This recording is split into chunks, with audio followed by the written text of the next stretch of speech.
अब ये काल क्या कह रहा है गीता में कि जो अन्य देवताओं की पूजा करते हैं वो पूजा तो कर रहे हैं परमात्मा प्राप्ति के लिए ही, लेकिन उनका वो साधना अविधि पूर्वक है, शास्त्र विधि छोड़कर मनमाना आचरण है, जिसके कारण को कोई लाभ नहीं होता। यही प्रमाण गीता जी अध्याय नंबर 16 के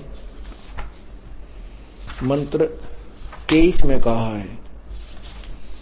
ये देखिएगा, गीता जी अध्याय नंबर 16 और श्लोक 23।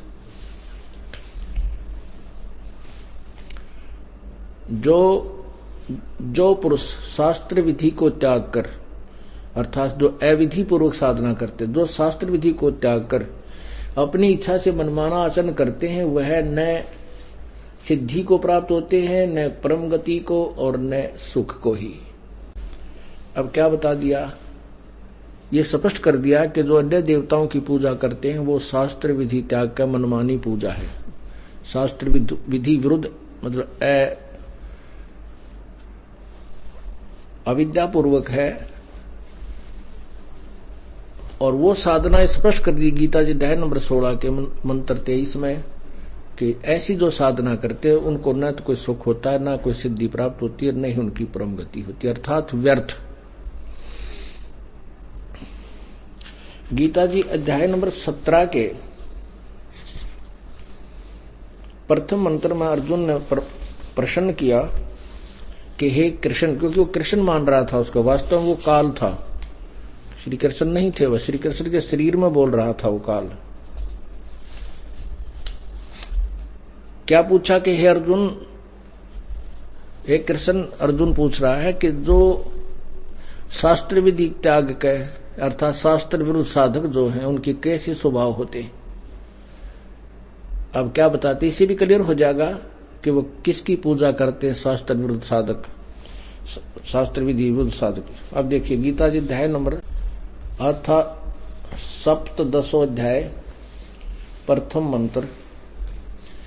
हे कृष्ण, जो मनुष्य शास्त्र विधि को त्याग कर, अर्थात मनमाना आचरण श्रद्धा से युक्त होकर देव आदि का पूजन करते हैं और देवताओं की पूजा करते हैं, उनकी स्थिति फिर कौन सी, सात्विक अथवा राजसिक या तामसी। अब यहां दूसरे मंत्र में 17वें अध्याय के में उत्तर दिया है गीता ज्ञानदाता ने, मनुष्यों की वह शास्त्रीय संस्कारों से ही रहित केवल स्वभाव से उत्पन्न, मनमाना, मनुष्यों की वह शास्त्रीय संस्कारों से रहित केवल स्वभाव से उत्पन्न मनमानी पूजा, श्रद्धा सात्विक और राजसी और तथा तामसी, ऐसे 3 प्रकार की होती है, उसी को मुझसे सुन। क्या बताया है, ये बार सभी मनुष्यों की श्रद्धा उनके अंतःकरण के अनुरूप होती है। यह पुरुष श्रद्धा में, इसलिए जो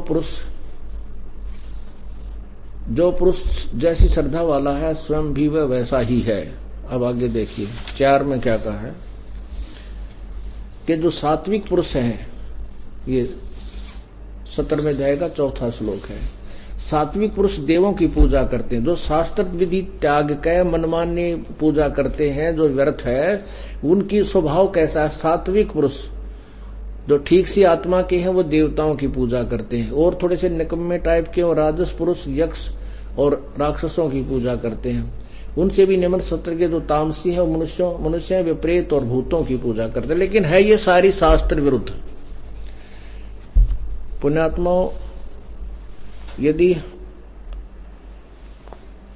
हमारे को थोड़ा सा भी ज्ञान हो तो हम तुरंत ही उस अपनी अविद्या पूर्वक साधना को तुरंत त्याग देंगे।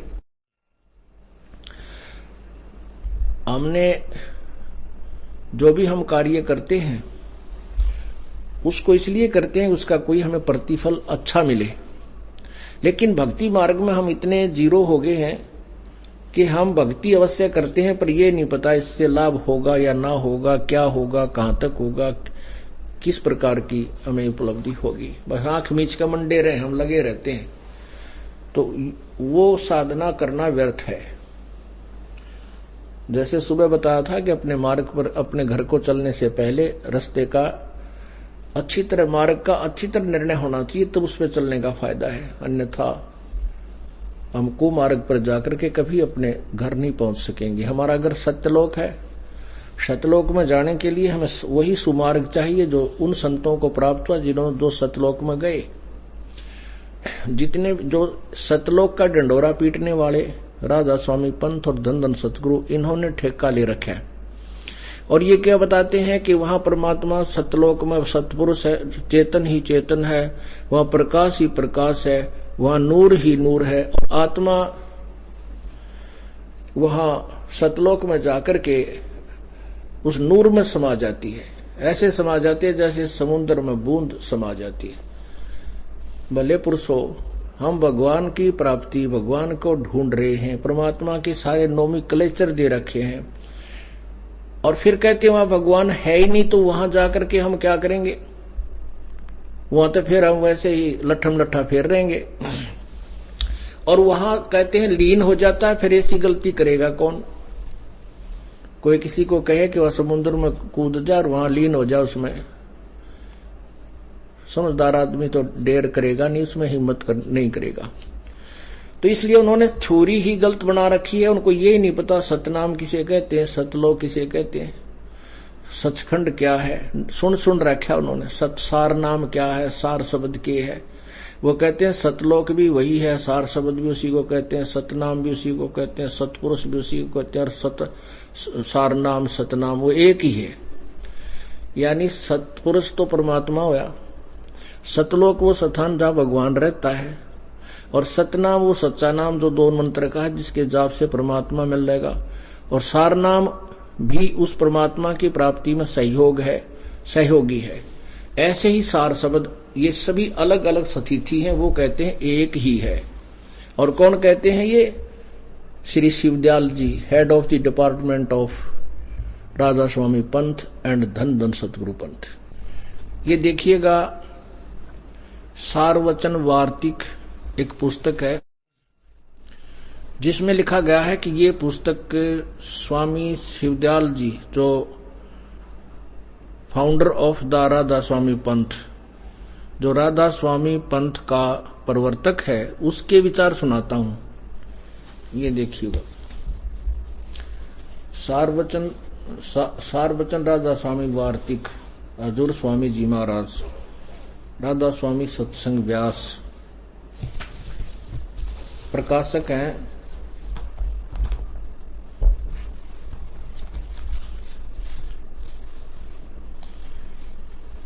जगदीश चंद्र सेठी, सेक्रेटरी राधा स्वामी व्यास, सत्संग व्यास, डेरा बाबा जयमल सिंह।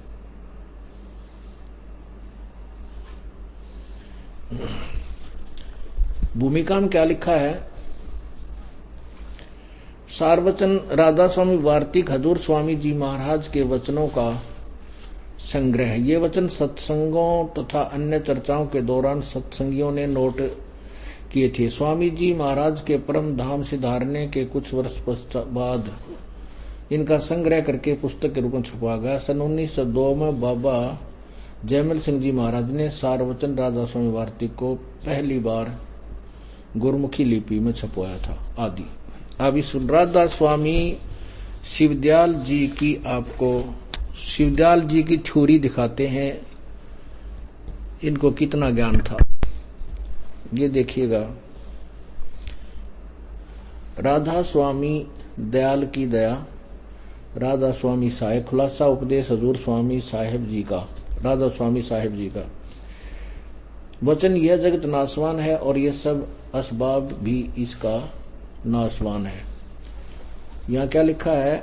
सिर्फ काम इतना है कि इंसान यानी मनुष्य अपनी सूरत यानी रूह को उसके खजाने और निकास यानी मुकाम सतनाम और राधा स्वामी में, मुकाम स्थान राधा स्वामी बोला इसने, स्थान राधा सतनाम, सतनाम को स्थान कहा है, स्थान मुकामन स्थान सतनाम और राधा स्वामी में पहुंचावे। ये 14 पृष्ठ में, आगे नीचे देखो। वचन नंबर 3 में लिखा है कि जितने आचार्य और महात्मा और अवतार और